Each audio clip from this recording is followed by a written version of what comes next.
बिस्मिल्लाहिर्रहमानिर्रहीम। अस्सलामु अलैकुम। शहजाद, क्या हाल है भाई? उमर, मैं ठीक हूँ भाई।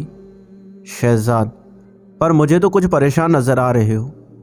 उमर, हाँ भाई, मैं परेशान हूँ क्योंकि कल मैं अपनी कुछ रकम गिरा चुका हूँ और साथ अपने कुछ ज़रूरी कागज़ और शनाख्ती कार्ड भी।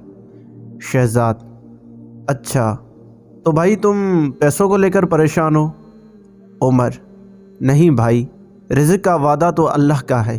मैं पैसों को लेकर परेशान नहीं, मैं अपनी ज़रूरी कागज़ात को लेकर परेशान हूँ।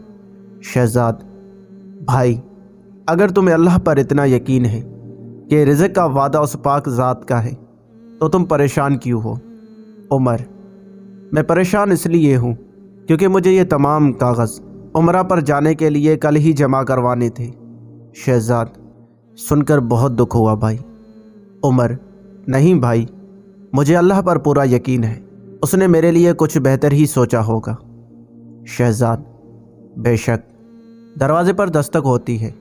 शहजाद कहता है, मैं देखता हूँ। उमर, ठीक है भाई, देखो। शहजाद, मुबारक हो भाई, अल्लाह ने तुम्हारी सुन ली और डाक के ज़रिए तुम्हारे कागजात और रकम भी वापस आ गई है। बेशक अल्लाह साफ नियत वालों का पूरा साथ देता है। उमर, या अल्लाह, तेरा शुक्र।